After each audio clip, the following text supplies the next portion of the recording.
Welcome to the Caribbean Cricket Podcast, your one-stop shop for all things West Indies cricket. By the fans, for the fans.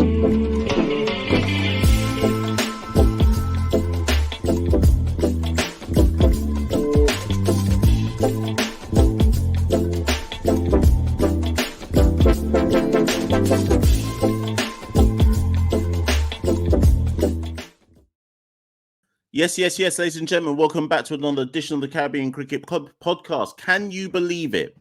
This is the second time I'm recording this episode because my Dundas computer switched itself off just as I reached the crescendo of the episode. And here I am again recording the exact same episode. Jaja. You know what? It's going to be a quick one. We're looking ahead to Trent Bridge. Listen, we're looking ahead to Trent Bridge. At the time of recording, about, 4 hours ago, 5 hours ago, the West Indies named their squad. They named their squad for Trent Bridge, or their team, their 11 for the Trent Bridge, and it was unchanged. I got no issue with that. Let me get that straight off the bat right now. I got no issue with that whatsoever.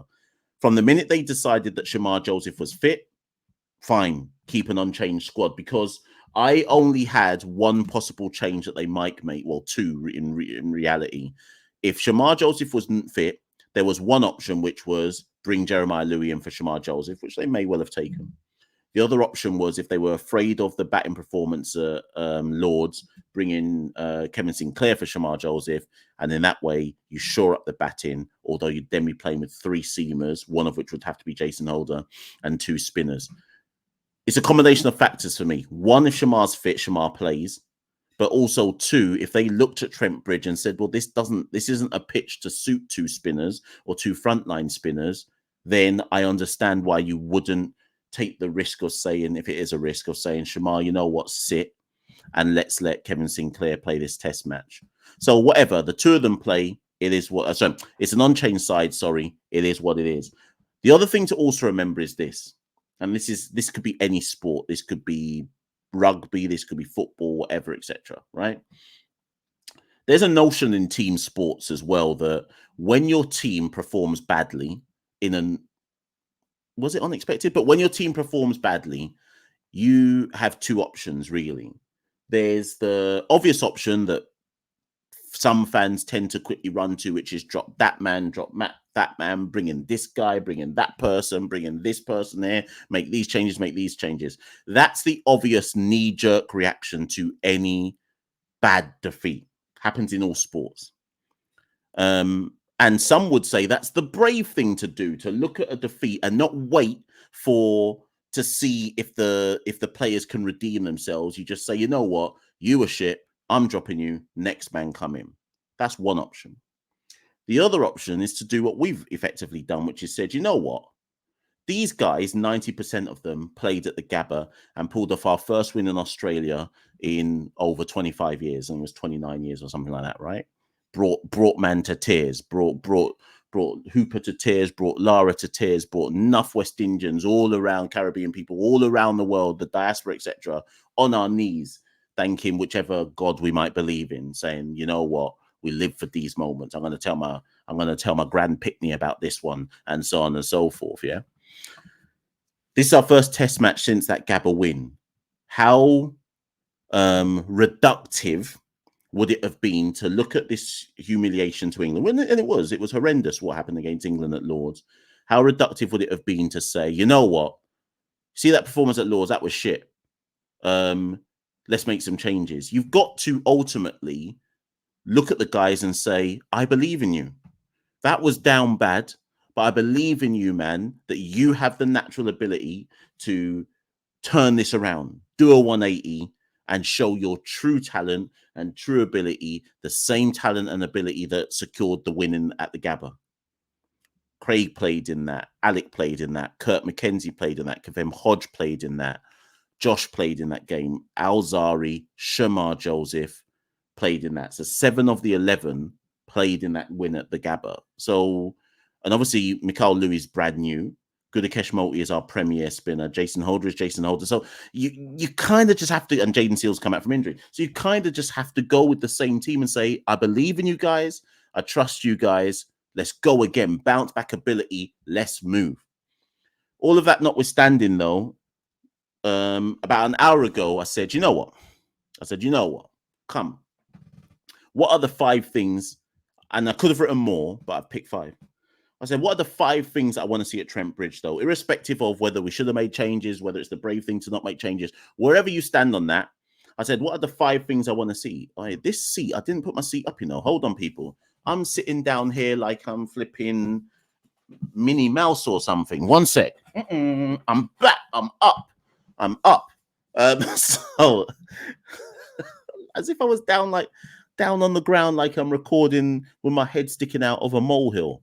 It's peak out here. Anyways, people, these are the 5 things that these are the 5 things that I want to see at Trent Bridge. Number 1, I'm going to record. Now, this is the second time I'm recording this. I'm going to go a bit quicker. Number 1, Alzari Joseph. I beg you, bowl a line and length. I beg you, bowl a test match line and length. I beg you, stop spraying it down the leg side and then spraying it down the offside and then bowling a bouncer for no particular reason, which don't threaten the batter. I beg you, stick to a line and length, please. I beg, because you see at Lords when you went 1 for 106 of 20 something overs and the economy of 5.88, that's not good enough. You're 27 years old now, Alzari. You've been playing Test match cricket for 8 years. You're better than that, Alzari. And part 1 of being better than that is sticking to a Test match line and length. You see that Gus Atkinson Donny? He didn't do nothing special. He just bowled a pretty accurate line and length, and still was quick, because Gus Atkinson's a quick bowler. But he wasn't quick for the sake of being quick. My man bowled Test match line and length and waited for West Indian batters to get themselves out a lot of the time. Alzari, Test match line and length, please. On God, Test match line and length. I promise you, Alzari, if you bowl a Test match line and length, you'll take more than 1 wicket and you won't go for 106 runs.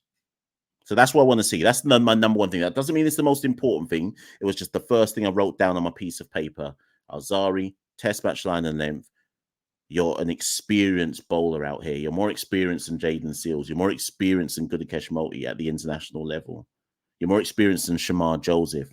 So bowl better than them. Because if you come to the party, Alzari, we're up. We're up. Number two. The quarter century thing that Santoki and I do on like the Twitter handles and whatever it is that we talk about it on the YouTube page, all of that's supposed to be jokes, We don't do that stuff to like be serious. When I was saying at Lords, I beg a man hit a quarter century, it was gallows humor. Little did I realize only 2 men in the 2 innings were going to hit quarter centuries. No, we're starving out here. We're starving. Team, I need 3 50s. Wait, is that too much to ask? Team, I need 2 50s. I'm only asking for 2. I'm asking for 2 50s in both innings we bat in. Just 2 degger 50s. That's all I'm asking for. I'm not even asking for a century. Give me a 50, someone. Someone give me a 50. And you know why I want a 50? This is why I want a 50. Let me just get up right now. This is why I want a 50, people. Because you see, when you get the 50, it allows us as Caribbean West Indian fans to go, Ray, Ray. That's all we want to do, That's all we want to do. Give us a 50. Give the man them and the woman them a 50. Give us a 50 to let us pump up our chests. Just one little piece. That's all we want. That's all we want. And the rest of you who can't get 50s, I beg you put a price on your wicket. Just put a price on your wicket. If you, man, can put a price on your wicket and it has to take a good delivery to get you out or a good catch, we're fine with that. We're fine with that one, We're fine with that one. You see, when Craig got out to Jimmy in the second innings at Lords, yes, Craig's down bad and his form's down bad. But at least he got a good delivery through the gate to get him out. That delivery from Jimmy would have got out every single batter in the Caribbean. So when Craig got out, I was gutted because I was like, "Rah, we need Craig to score," you know. But at the same time, I was like, "Well, boy, Jimmy's done you like a kipper. It is what it is. He's also done 700 plus man like a kipper. Why for that? But he's also done 700 man. So I could look at Craig and go, well, it's a sticky one, but it is what it is. What were you supposed to do about that one? Jimmy's Jimmy, innit? So everybody, just put a price on your wicket. We can respect that. If it takes a good delivery to dismiss you, we can respect that one. Number 3, Craig, captain, my captain, we need you to bat 150 balls. We need you to bat 150 balls, Craig. I'm not even asking for a 50 from those 150 balls. You can be 47 off 150 something balls. I just need you to bat 150 balls, Craig.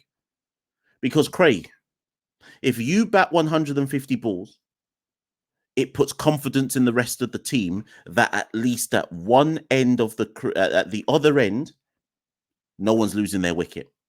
It allows Machel Louis, Kurt McKenzie, Alec Athanaze, Kevem Hodge to come out and bat with a bit more freedom. It allows them to not be so stiff, oil them up. It allows them to think, well, I know Craig's not getting out, so now I've got some confidence. Wickets ain't falling at the other end because Craig has dropped anchor and he's prepared to try bat through this innings. And Craig, if you bat long, the rest of them gain confidence from that. And it's a hell of a lot of pressure to put on your shoulders, Craig. I hear it. I know Craig's had some back spasms leading into this series as well. He's already having to carry the team as a captain. Now we're saying to him, Craig, you got 12 test match centuries. I beg you, just do something. Do something. I'm not asking Craig to score 50s or century. I'm asking Craig to bat time. Because if Craig bats time, the rest of them will get the confidence to also, 1, play their natural game, but 2, also think that they can bat time. Essentially, 60% of how well we do depends on what Craig does, is what I'm effectively saying in terms of with the bat. So, Craig, I need you to bat time. I need 150 balls from you, Craig. In an ideal world, 350. But let's start small for you. 150 balls, Craig. I need 150 balls. Why for that? 4, Gudakesh Moulty needs to be brought into the attack earlier, and we need to be more aggressive with how we use Gudakesh Moulty. Santoki will confirm this when he next comes on the show. But on day 2, when I turned up at Lord's, I said to Santoki that we should have started the bowling with Gudakesh Moulty. And when Gudakesh Moulty finally came on and got rid of Stokes, I think I turned to Santoki and I went, you see? Now, my argument at the time at Lord's was Gudakesh Moulty is good enough to bowl pretty much at any time of an innings or at any stage of an innings, new ball, old ball, any surface. That's how highly I rate Gudakesh Moulty. I just felt that there were times at Lord's where Moulty was being used as, well, boy, we've already used Alzari, we've used Shamar, we've used Jaden, we've used Holder. It's your time now, Moulty. Whereas my argument is Moulty is as good a frontline bowler as Alzari Joseph is. Well, sorry, start again. He's better of a frontline bowler than Alzari Joseph. Okay. So, and that's not me trying to denigrate Alzari Joseph. It's about me trying to show people and say to people, Moulty's good enough to be used in a better way than just, you're the spinner, so you come on last. If that makes sense. He's better than that. So I want us to be far more aggressive in how we use Gudakesh Moulty. And then finally, the final thing, let's hope the video doesn't turn off this time. So let me try and get this point done quickly. Overall, and this maybe sums up the whole thing of what I want to see at Trent Bridge, I just want the team to be brave. Be brave. Trust your instincts and be brave. The obvious thing to do coming out of Lord's is to to be timid, and we kind of did it in the second innings when we were 12 without loss after 12 overs or something, and I think that was a natural reaction to the fact that we'd been blown away in the first innings. So we went completely the other way and put pressure on ourselves by then not scoring runs. I want the team to be brave. Be brave and trust your ability. You man ain't okay. The obvious thing from fans and media and whatever is to say, oh, these men are no good. West Indies cricket is dead. The English media are dining out on rehashing articles from 12 years ago, 15 years ago, 7 years ago. West Indies cricket. What can we do to save it? What's happened to West Indies cricket? Maybe West Indies cricket is dead. Is Test cricket dead? Same articles, same phony caring about what we're going to do with West Indies cricket. Bun that. Bun all that. These players are actually good in their own right. They're just, a lot of them are just inexperienced. Be brave, guys. Trust your ability. You lot are at the international level for a reason. Trust in that. Machel Louis top run scored in the West Indies Championship for a reason. Kurt McKenzie was West Indies top run scorer in Australia for a reason. Alec Athenay scored century after century a couple of seasons ago for a reason. Kavem Hodges finally got his chance in the international team for a reason, right? Jason Holder's 3 test match centuries for a reason. You don't get my drift. Josh, century against England in Grenada for a reason. You lot, be brave, man. Don't go into your shells. Trust your ability. Remember what you did in Australia and play brave cricket. All any sports fan really wants from their team, apart from like the Dundas, like irrational uncle types, all any sports fan really wants from their team is knowing that whatever the result, you left it all out there on the pitch. Blood, sweat and tears. You gave everything. Any given Sunday, all of that. Be brave and leave it all out on the pitch. And whatever the end result is, we'll be happy with that one. Ladies and gentlemen, that's what I want to see at Trent Bridge. I'm wrapping up this video before my laptop shuts down for the second time. Listen, like, share, subscribe at Carib Cricket, X, Instagram, TikTok, Facebook, Caribbean Cricket Podcast, Google, Spotify, Apple, all of that. And if you want to support the Caribbean Cricket Podcast, keep us on the road. That train to Nottingham was hella expensive. That hotel that I had to pay for one night at Nottingham, hella expensive. All for the love of West Indies cricket, you know. I'm outside. The quiche and all of that. Listen, www.patreon.com/Carib Cricket. Support the movement. Ladies and gentlemen, I've been Machel St. Patrick, one half the Caribbean Cricket Podcast. Obviously, you're going to get at me in the comments below. People are going to cuss. You're going to do your usual thing. You're going to say I'm rude. Blah, blah, blah, blah, blah. Whatever. But get in the comments below. Keep it moving. We rule the cricket world. Now the rule seems coming. Welcome to the Caribbean Cricket Podcast, your one-stop shop for all things West Indies cricket. By the fans, for the fans.